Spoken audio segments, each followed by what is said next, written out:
Proverbe 7. Mon fils, retiens mes paroles, et garde avec toi mes préceptes. Observe mes préceptes, et tu vivras. Garde mes enseignements, comme la prunelle de tes yeux, lis-les sur tes doigts, écris-les sur la table de ton cœur. Dis à la sagesse, tu es ma sœur, et appelle l'intelligence ton amie, pour qu'elle te préserve de la femme étrangère, de l'étrangère qui emploie des paroles doucereuses.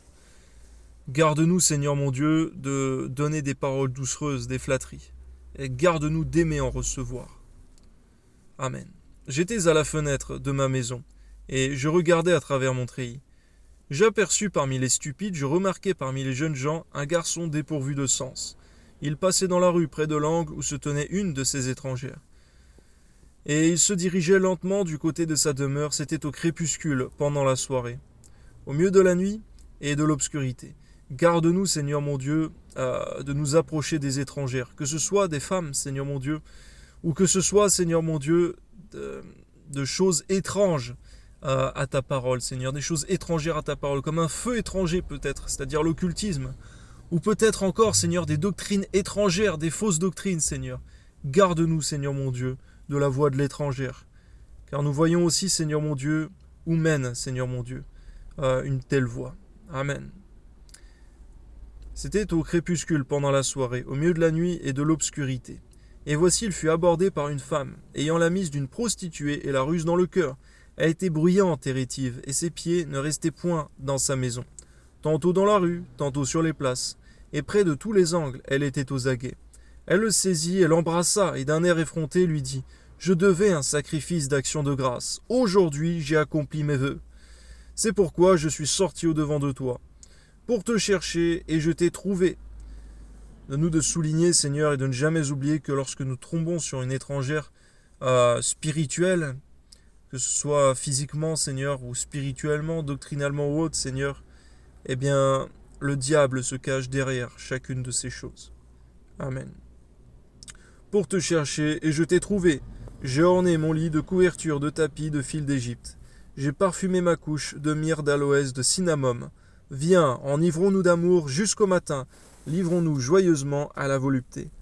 Lorsque le péché se déguise, Seigneur, lorsque le péché se rend voluptueux, lorsque le péché se rend attrayant à nos yeux, donne-nous, Seigneur mon Dieu, de faire comme ton Fils Jésus à Gethsémani, d'intercéder au trône de ta grâce. Tu as été tenté toi-même, Seigneur, tu peux nous aider lorsque nous sommes tentés, mais garde-nous de céder un seul instant au péché. Amen. Car mon mari n'est pas à la maison, il est parti pour un voyage lointain. Il a pris avec lui le sac de l'argent. Il ne reviendra à la maison qu'à la nouvelle lune. Elle le séduisit à force de paroles. Elle l'entraîna par ses lèvres doucereuses.